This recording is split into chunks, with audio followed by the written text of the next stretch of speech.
إن في الجنة بابا يقال له الريان يدخل منه الصائمون يوم القيامة لا يدخل منه أحد غيرهم.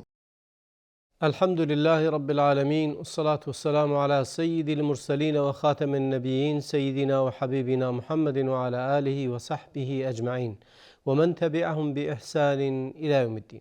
با سلام و درود خدمت شما بینندگان عزیز. هر جا که هستید براتون آرزو میکنم که طاعات و عباداتتون مقبول درگاه خداوند شده باشد و تا این لحظه حس و حالی رو که این ماه مبارک رمضان به شماها داده است رو بهره کافی ازش برده باشید. اون حسی که یک انسان مسلمان از این نعمت بزرگ که خداوند اون رو دری برای ورود به بهشت قرار داده است رو برده باشید. ما هر بار به شیوهی از یکی از اشکال مختلف در مورد این که خداوند ماه مبارک رمضان و روزی این ماه رو دروازه از دروازه بهشت قرار داده است صحبت میکنیم. امروز در مورد یک مطلب دیگری صحبت میکنیم و اون این که خداوند روزه رو به خاطر اهمیت اون روزه رو کفاره و فدیه بعضی از گناهان قرار داده است. ما در خیلی از موارد میبینیم همون جایی که وقتی که ببینید در مورد حج، اگر حجاج وقتی که به حج میروند اگر مرتکب خطایی شدند، اگر مرتکب یکی از محظورات احرام شدند، کفاره اون روزه است. مثال عرض میکنم، اگر کسی قبل از موعد سرش رو تراشید یا مرتکب یکی از محظورات دیگر شد، فدیه اون این هست که روزه بگیرد. و در آیه از قرآن کریم در سوره بقره این گونه می‌فرماید، بعد اینکه فرمود و اتموا الحج والعمرة لله فإن احصرتم فما استيسر من الهدي ولا تحلقوا رؤوسكم حتى يبلغ الهدي محله. می‌فرماید هر کسی از شماها اگه محصور شدید هدی بدید، یعنی یک قربانی بدید. اگر اینکه مجبور شدید قبل از اینکه قربانی رو به جایگاه خودش برسونید سرتون رو تراشیدید قبل از اون، فمن کان منکم مریضا او به اذى من رأسه، اگه کسی مریض بود ناچار بود موی سرش رو بتراشه در حالی که ممنوع هست در حج، و یا عذر دیگه ای داشت، هر عذری داشت، ففدیة من صیام او صدقة او نسک. بسیار جالب است که یه فدیه بده در مقابل اون، یعنی در واقع روزه جبران کننده نواقصی است که در عبادت حج وجود داره. روزه میتونه جایگزین عبادتی باشه که در حج وجود داره و جایگزین اون بشه و این خیلی مهم هست که انسان بدونه چقدر اهمیت داره روزه که این گونه جایگزین این عبادت شده است و در جای اون قرار داده، در واقع بدل اون هست، جایگزین اون هست، به خاطر اینکه روزه جبران کننده خیلی از اشتباهات و خطاهای ما به خاطر همین تبدیل شده به یه فدیه‌ای که انسان اون رو فدای اون نواقص خودش میکنه، تقدیم میکنه به جای اون نواقص ازش پذیرفته میشه و عبادت حجش تبدیل میشه به یه عبادت کاملی. و این خود دلیل بر این هست که این عبادت حج، عبادت روزه عبادت مهمی است، دروازه از دروازه بهشت هست برای ما و خداوند اون رو این گونه قرار داده است. بعد در ادامه میفرماید فمن لم یجد فصیام 3 ایام. اگه کسی نتونست قربانی بده، یک کسی میخواد قربانی بده، اونایی که حج تمتع میرن قربانی میدن، یک قربانی بر اونها واجب هست، اما اگه نتونست این کارو بکنه میفرماید فصیام 3 ایام فی الحج و 7 اذا رجعتم. 10 روز، تلک 10 کامله، 10 روز کامل به جای یکی گوسفند. شما گوسفندی رو باید قربانی کنید اگه حج تمتع رفتید، ولی وقتی که ندارید، وقتی که نمیتونید قربانی بدید، خداوند روزه رو به جای اون از ما میپذیره. خداوند روزه رو جایگزین اون عبادت قرار داده است و این دلیل بر اهمیت اون، دلیل بر این هست که چه عبادت بزرگی است روزه، به خاطر همین خداوند اون رو وسیله‌ای برای دخول به بهشت قرار داده است. یا در خیلی موارد دیگه ما میدونیم خداوند روزه رو مقابل با قربانی، مقابل با اطعام مسکین، مقابل با کسی که صیدی رو در حرم انجام میده. میدونید که مسجد الحرام، همه حرم ممنوع هست کسی که اونجاش بره شکار کنه و از حیواناتی که در اون صحرا و کوه و دشت اونجا وجود داره رو شکار کنه. اگه کسی پرنده یا حیوانی رو شکار کنه باید حتما در مقابلش فدیه بده و یکی از این فدیه اگه کسی نداشت، مثلا اگه کسی رفت که یک بز کوهی رو اونجا شکار کرد، به جاش باید حتما یک بز اهلی رو قربانی کنه. فدیه اون شکاری میشه که انجام داده. اما اگه نداشت چه کار باید بکنه؟ اگه نداشت شرعاً ازش پذیرفته میشه که عبادت دیگری رو به جاش انجام بده و اون هم روزه هست جایگزین. نفرموده نماز بخونید که به جای اون ممنوعی که مرتکب شدید و در حرم صید کردید، شکار کردید که ممنوع هست، اونی که کفارش میشه و این گناه را از دوش شما بر میداره و این محظور رو از شما بر میداره روزه هست. فرمود و بعد میفرماید اگه کسی از شما این کار رو کرد فصیام، بعد بیاید روزه بگیرید، به جای اون روزه رو بگیرید که جایگزین اون خواهد شد و این خیلی مهمه. به جای اطعام مسکین، به جای قربانی کردن، به جای همه اینها میتونید جایگزین اون رو روزه قرار بدید که خداوند از شما میپذیره و اثر اون گناه رو پاک خواهد کرد. و این خود باز هم دلیل دیگری که ببینید، یک در مورد کسی که حج تمتع میره باید قربانی بده، به جاش پذیرفته میشه ازش 10 روز روزه بگیره به جای یک گوسفند. کسی دیگری شکار کرده در حرم میتونه به جای اون اگه نداره که کفارشو بده، اگه نداره که فدیهشو بده، فدیه اون روزه خواهد بود. باید حتما روزه بگیره که جبران کننده این نقص و این ممنوعی که مرتکب شده است رو به جای اون به عنوان فدیه ازش پذیرفته میشه که خداوند فرمود اگه کسی این کار رو نتونست بکنه یا کفارش این هست اطعام مسکین او عدل ذلك صیاما، به اندازه اون روزه بگیره، به اندازه اون روزه بگیره و روزه میتونه جایگزین خوبی برای اون باشه.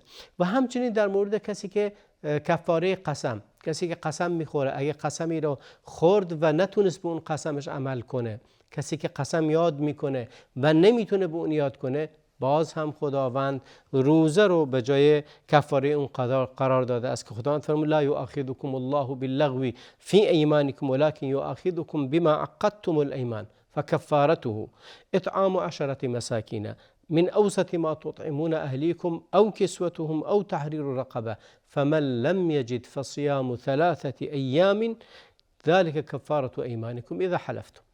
اگه کسی از شما، اولا خداوند قسم هایی رو که میخورید از سر لغو هست، قسم هایی که فقط تکیه کلامه، نه اینکه به عنوان واقعی باشه.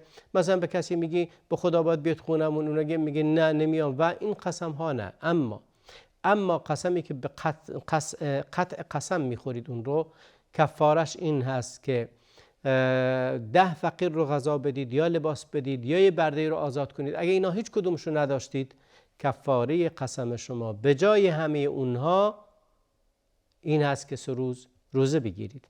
و این هم باز دلیل دیگری بر اهمیت این هست که چقدر روزه مهمه و خداوند وسیله‌ای قرار داده است برای پاک کردن گناهان و پاک کردن خطاهای ما و به عنوان فدیه و کفاره از ما میپذیره.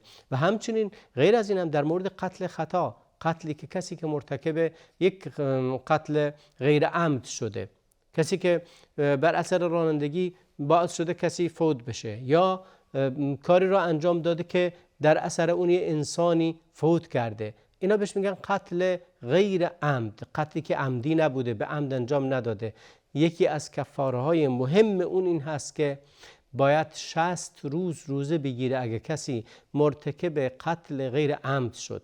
و خداوند ببینید قتل گناه بسیار بزرگیه، ریختن خون انسانی حتی اگر به عمدی هم نباشه، این که جان کسی رو میگیری، این که سبب میشی که جان انسانی گرفته بشود، گناه بزرگیه و حتی سنگینی اون بر وجود آدم میمونه و خود انسان تحت تأثیر این وضعیت قرار میگیره. اما خداوند وسیله رو برای این قرار داده، از کفاره این رو قرار داده که فرمود این هست که 60 روز روزه بگیره که فرمود اگه کسی قتل غیر عمد انجام داد فرمود اولا فتحریر رقبه مؤمنه، اولا تحریر آزاد کردن یک برده مسلمان هست. و من کان منکم، و اول این رو میفرماید، بعد میفرماید فدیه مسلمه الی اهله فمن لم یجد فصیام شهرین متتابعین. اگه کسی توان پرداخت این مبلغ رو نداشت که بره یه برده رو بخره آزاد کنه یا معادل اون رو پول بده، بلکه میتونه به جای اون، اگه اون پول رو نداشت، میتونه 60 روز روزه بگیره، 2 ماه پیاپی روزه بگیره و این کفاره گناهش خواهد بود. و همچنین در مورد ظهار، کسانی بودند که در گذشته یه عادتی بوده زنانشون رو وقتی که میخواستن ازشون در رنج بودن یا اذیت میشدن یا باشون اختلافی داشتن، زنش رو شبیه میکرد به مادرش، میگفت که تو مانند مادرم هستی. و این نه طلاق بود نه این که در زندگی خودش هم میموند، این زن معلق میموند و خداوند این رو ممنوع کرد برشون و فرمود که باید کفاره اون رو بدید. و اون هم کفارش این بود که حتما باید 2 ماه پیاپی روزه میگرفتند برای کفاره این گناهی که کردن. و عبادات متعدد دیگری در اینجا نفرمود برید حج کنید، مثلا اگه حج کنید اون قتل عمدی که کرد، غیر عمدی که کردید میشه کفارش. نفرمود نماز شب بخونید، نفرمود نماز اضافی بخونید، نفرمود که صدقه بدید، باز هم نفرمود در کفاره ظهار هم برید مثلا حج کنید یا هر عبادت دیگری. فرمود که 2 ماه پیاپی روزه بگیرید.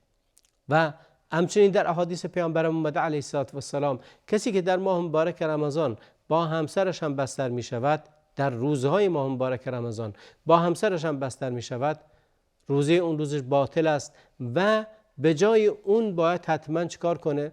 به جای اون باید کفاره هم بده و کفارش هم 2 ماه پیاپی باید روزه بگیره. 60 روز پشت سر هم باید کفاره اون هست روزه بگیره. گناه بزرگیه، ولی باز هم این که کفاره داره، میشه اون رو جبران کرد، میشه کفارش رو داد، باز هم نعمت بزرگیه و گناه انسان پاک بشود به وسیله روزه. مهم این هست که روزه پاک کننده گناهان آدمیان هست و میدونیم که در روز قیامت هم انسانهایی که اهل معصیت و گناه هستند تا زمانی که گناه دارن، یا اینکه خداوند به رحمت و لطف خودشون رو ببخشه یا باید حتما کفاره‌ای داده باشند. و از اون که چیزهایی که باب بهشت رو برای ما باز میکنه و دروازه‌های بهشت رو برای ما باز میکنه، روزه ماه مبارک رمضان هست که کفاره گناهانمون می شود و به اضافه اون روزهای سنت که کفاره گناهان ما می شوند و گناهان رو از ما دور می کنند. و این گونه است که ما می توانیم که با پرونده صافی،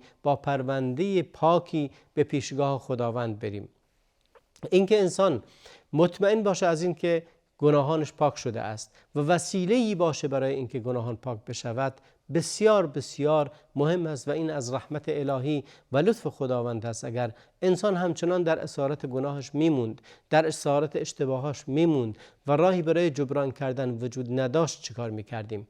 ببینید در میان امتهای قبلی بوده اند که برای جبران گناهانشون باید خودشون رو از بین میبردند، ولی در این امت اومده است که روزه کفاره خیلی از گناهانی می شود که ما انجام می دهیم. خیلی گناهانی که انجام داده ایم به وسیله روزه است که اونها پاک می شوند و با پاک شدن گناهانمون خداوند راه رو برای ما برای ورود به رضوان و به بهشتش فراهم می کند. پس روزه رو نباید دست کم گرفت و باید بدانیم که خداوند اگر چنین مکانتی رو به این عبادت بزرگ که از جمله از مهمترین یا عظیمترین سبب از اسباب دخول بهشت ما هست، روزه ماه مبارک رمضان هست و این رو به خوبی باید بدونیم که خیلی آثار عظیم دیگری برای این عبادت وجود داره که این رو در خلال بحث‌های دیگرمون هم به اون اشاره خواهیم کرد. ولی مهم از این هست که بدونیم در احادیث دیگری از رسول الله علیه السلام که فرمودند رمضان تا رمضان کفارة لما بینهن، رمضان الی رمضان کفارة لما بینهما. رمضان تا رمضان دیگه کفاره هست برای گناهی که در این وسط اتفاق افتاده است و این خود دلیل بر این هست. یا در حدیث از رسول الله علیه السلام که فرمود پیامبر اکرم علیه السلام از منبر پیامبر 3 تا پله داشت. پله اول رو، قدم اول رو گذاشتن که برن روی منبر بشینن و صحبت کنند، گفتند آمین. قدم دوم همچنین، قدم سوم هم فرمودند آمین، بدون اینکه مردم متوجه بشن که کسی دعایی کرده باشه یا حرفی زده باشه که پیامبر آمین میگه برای اون. بعد وقتی که بر منبر نشستن، صحابه سوال کردن، گفتن یا رسول الله 3 بار آمین گفتی، قصد از این آمین ها چه بود؟ فرمود جبرئیل اومد 3 تا دعا کرد، منم برای دعاهای اون آمین کردم، آمین گفتم. دعاهایی که جبرئیل کردن این بود که محروم است کسی که از رحمت خدا محروم است کسی که اولین فرمود اینکه پدر و مادرش رو در دنیا دریابد، یعنی زنده باشند و این وسیله بخشش گناهانش نشود یا وسیله دخول بهشت نشود. منم گفتم آمین. پله بعدی رو برداشتم، گفت محروم است کسی که رمضان رو دریابد و اما باعث کفاره گناهانش نشود. و اینکه انسان در عمرش این فرصت رو داشته باشه، رمضان به این عظیمی اومده باشه، به این همه خیر و برکت اومده باشه، فرصت در اختیارت باشه، مثل اینکه همه راه‌های بخشیده شدن گناهان وجود داره ولی باز هم تو در گناه بمونی. مثل کسی است که یک در واقع آب روانی در اختیارش قرار داره و از اون نمیخوره و تشنه میمونه. مثل کسی است که به آسانی میتونه از این آب بنوشه ولی همچنان تشنه میمونه و از تشنگی بمیره. این انسان واقعا باید بهش گفت که محروم و زیانبار و خسارتبار هست. و همچنین کسی که پدر و مادری که اصلا یکی از درهای عظیم بهشت وجود پدر و مادر هست، بابی از بابهای بهشت، حیات اونها در دنیا و اینکه ما هم زنده باشیم و اونها هم باشند و اما سبب دخول بهشت نشویم به وسیله خدمت کردن به اونها. پس به ماه مبارک رمضان وسیله مهمی است برای اینکه ما در واقع بتونیم به درستی از این ماه بهره بگیریم و سبب دخول بهشتمون شود، به وسیله اینکه گناهانمون بخشیده می شود و اون غباری که وجود دارد از گناه و معصیت، اون همه بدهایی که کردیم با وسیله عبادت روزه ماه مبارک رمضان بخشیده می شود و سبب عظیم و بزرگی برای ما هست برای رفتن به بهشت و دخول بهشت. و از همه مهمتر رضایت و رضوان خداوند هست که به وسیله این ما ممکن است. پس روز بسیار مهم هست در بخشیده شدن گناهان، همونطوری که فدیه هست برای خطاهایی که در دنیا انجام میدیم، کفاره گناهانمون هم میشه. خطاهای عباداتمون به وسیله روزه بخشیده میشه و جایگزین اونها خواهد بود. تا برنامه دیگر و دروازه دیگری از دروازه‌های بهشت، همه شما را به خدای بزرگ میسپارم و صلی الله و بارک علی نبینا محمد و علی آله و صحبه اجمعین.